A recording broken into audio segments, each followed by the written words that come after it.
Hello, my darling Fumi Nation.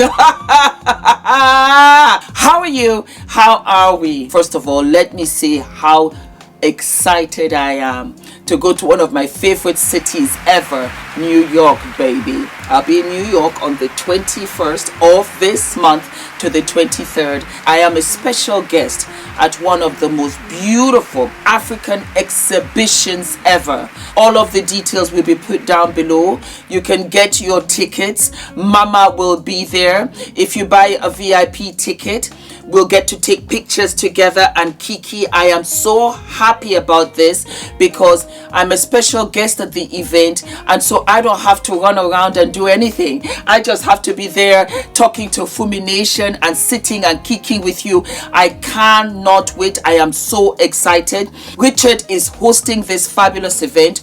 Richard was my old model agent, when I was modeling in New York City, and this is the most fabulous event that he is launching. I cannot wait to see all of you there.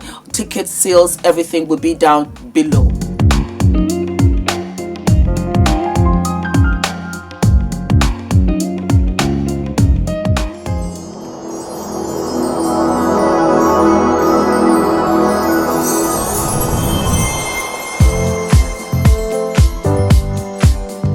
My darling Fumi Nation, how are you? How are we, my darlings? Are we living and loving? For those of you that are stopping by for the very first time, you are so very welcome indeed. Colleen Hoover is back on Instagram. Shika boom boom, shika boom boom. What's so new about that? I'll tell you what's new about that. She has scrubbed off Blake Lively from her page.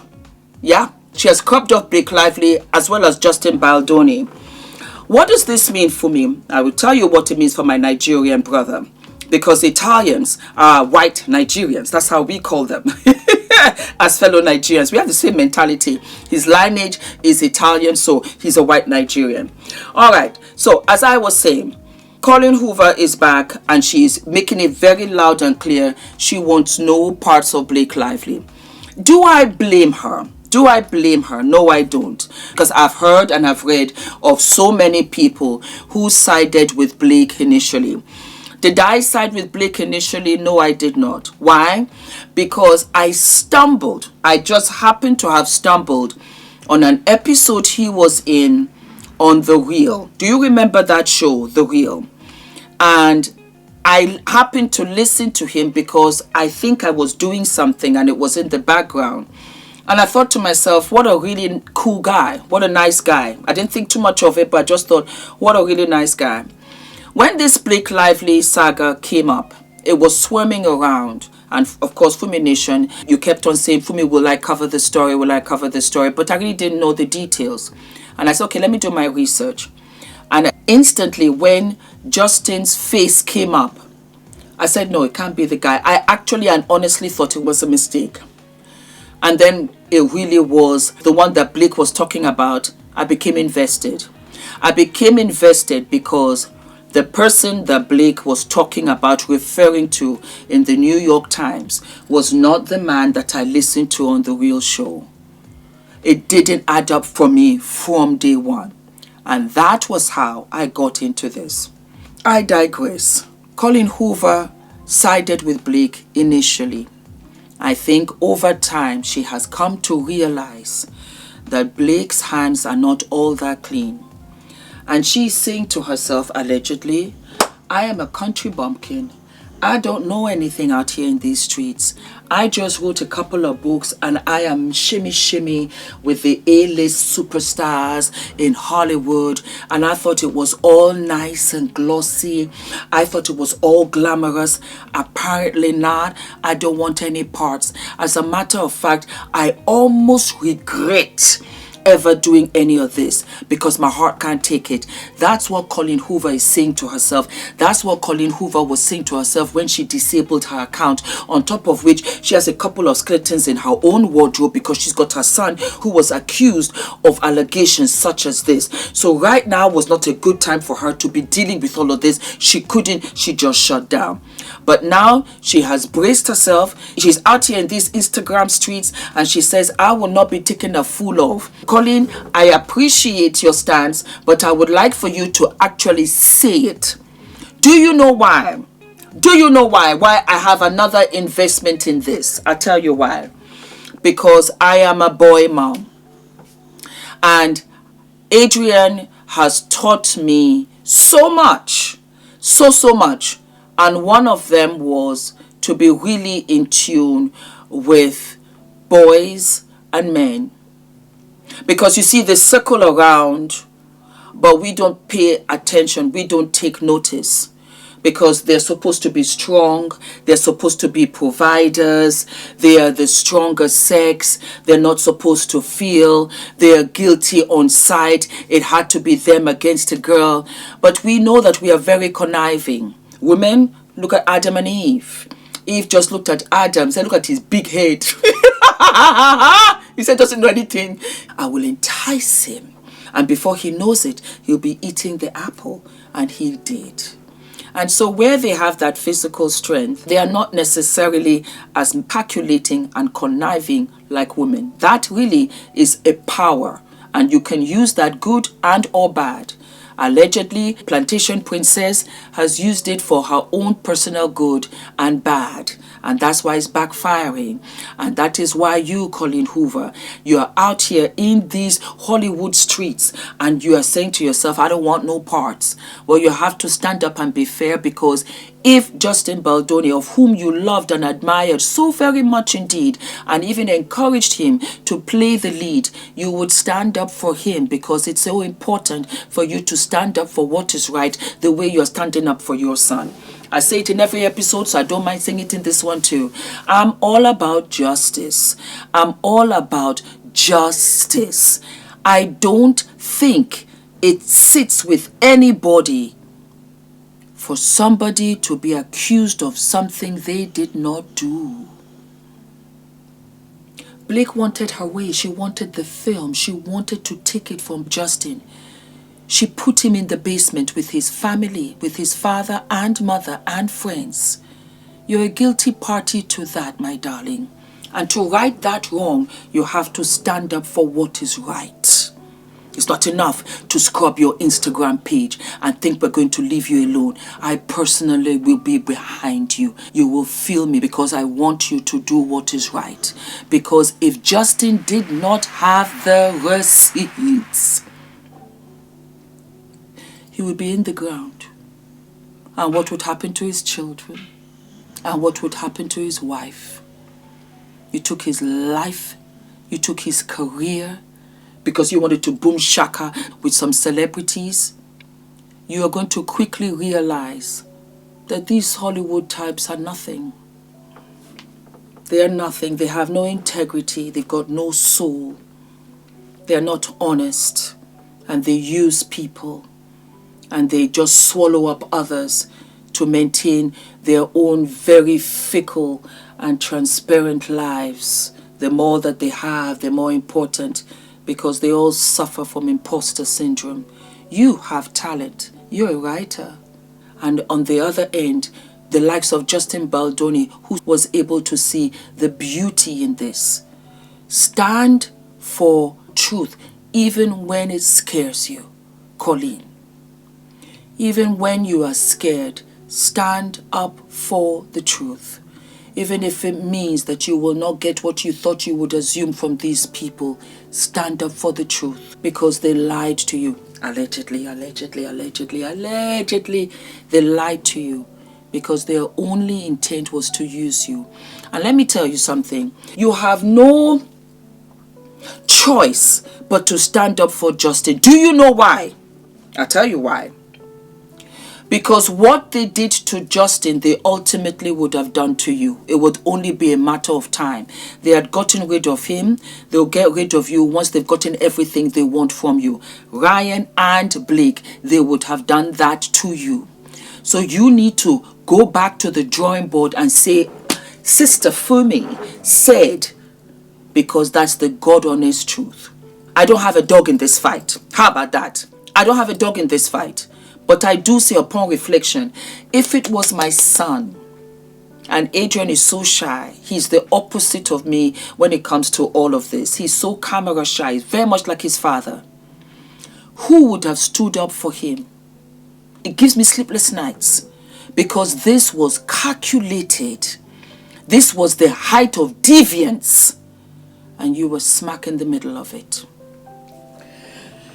Moving along, Justine Baldoni went on to Gents Talk podcast. It was absolutely fantastic. It was absolutely fantastic. He really is my brethren. In the grand scheme of things, to sum it all up, once you're healed within, nothing can hurt you on the outside. Nothing, absolutely nothing. And it just reinforced the person that I already assumed Justine was. And you must follow him, the Gents Talk. He's a lovely gentleman, and the way he bore his soul with Justine, it was beyond an amazing. And I think it is important, especially for men.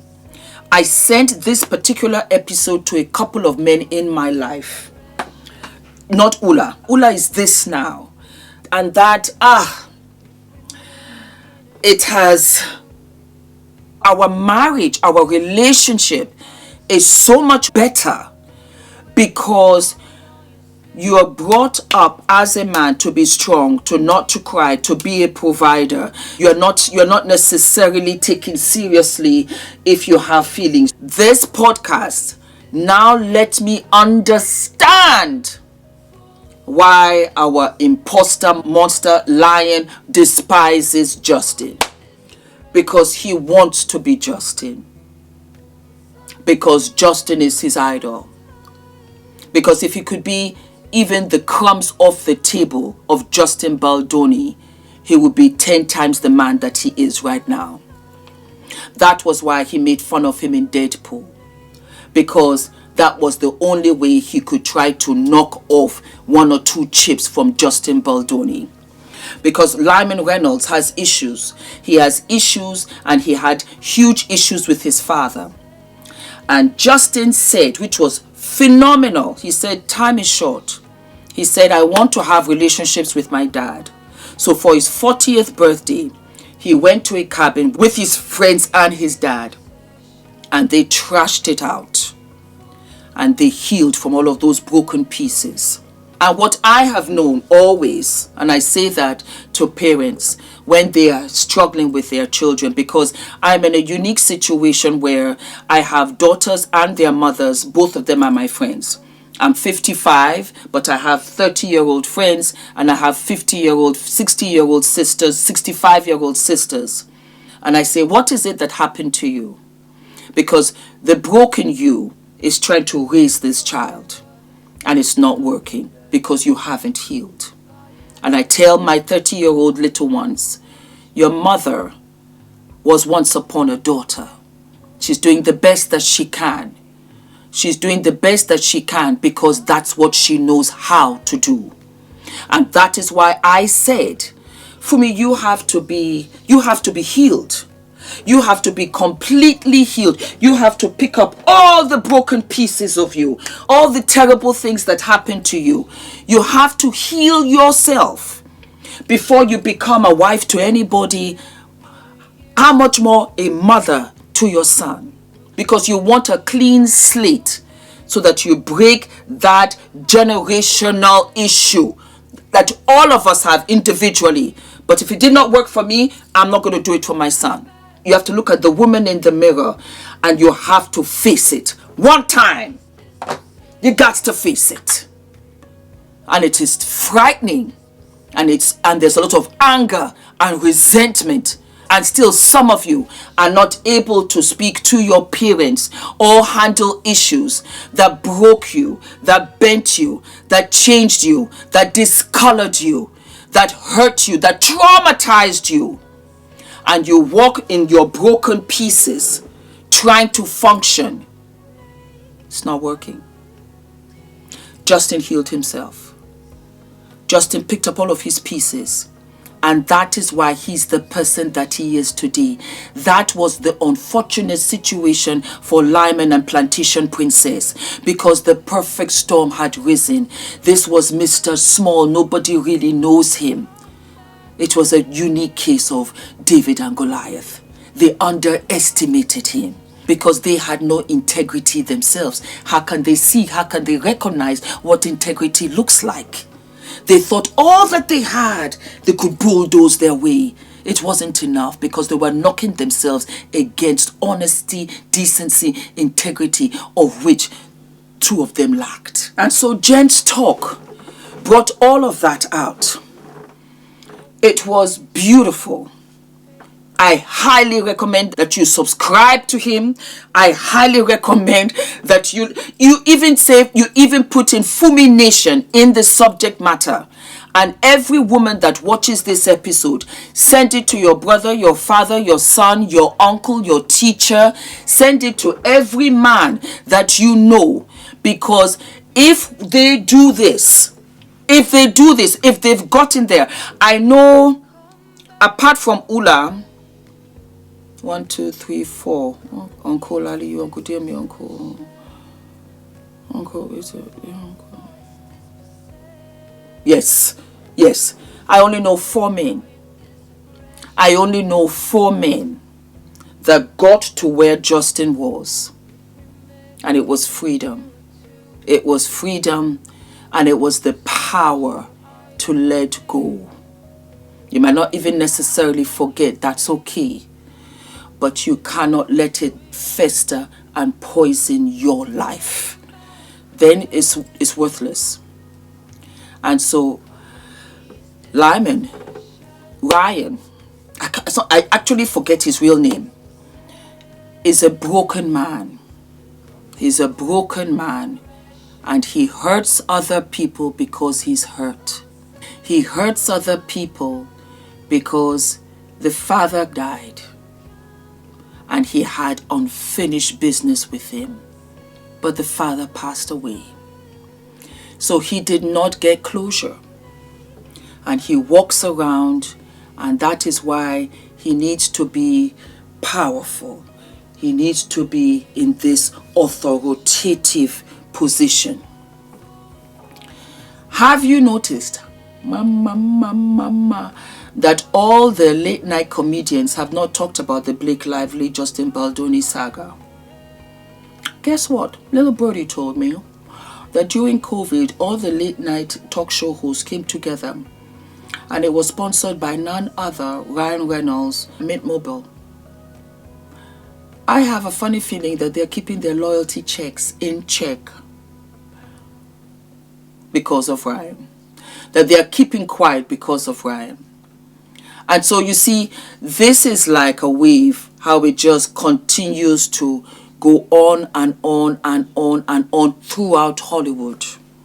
You're not fighting with one person, or you're not trying to get justice from one person.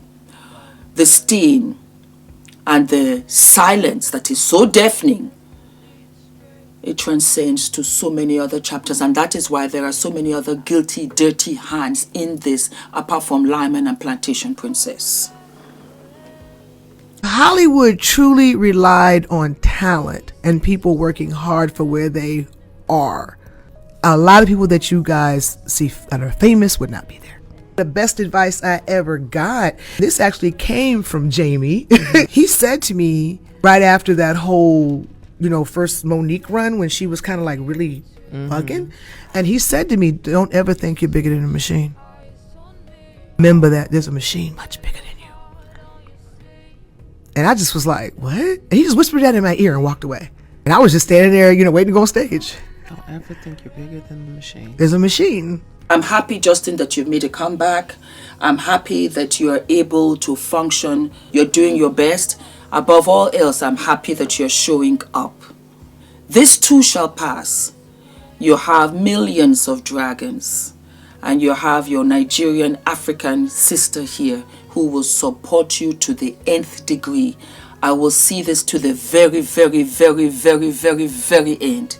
Thank you, Fumi Nation. I live and I love you. Continue to send me all of the tips, and I will see you I'll see you sooner than later. Do not forget to like, to subscribe, to hit the notification button, and I will see you sooner than later. All of my love. we have an online webinar. Yes, my darlings, we have an online webinar on the 23rd of February from 3 p.m. to 5:30 p.m. It is going to be absolutely fabulous. Stepping out of the norm to run a successful business in the diaspora. Time with successful Black business owners, and you can tune in and be inspired and motivated and get that priceless advice, tips and tricks on how to keep up with your business. I am going to put the link for you below. You can scan, and then we have a surprise list of guest speakers. So darlings, do not forget to tune in on the 23rd for the webinar, online webinar, and it is called Stepping Out of the norm and finding out how to run your business, how to start your business, how to continue with the business that you have. It's going to be a sensational webinar, and it's a 2.5 hour run. You're going to live and love it. 23rd of February. The link will be below, and I will also put it down here below.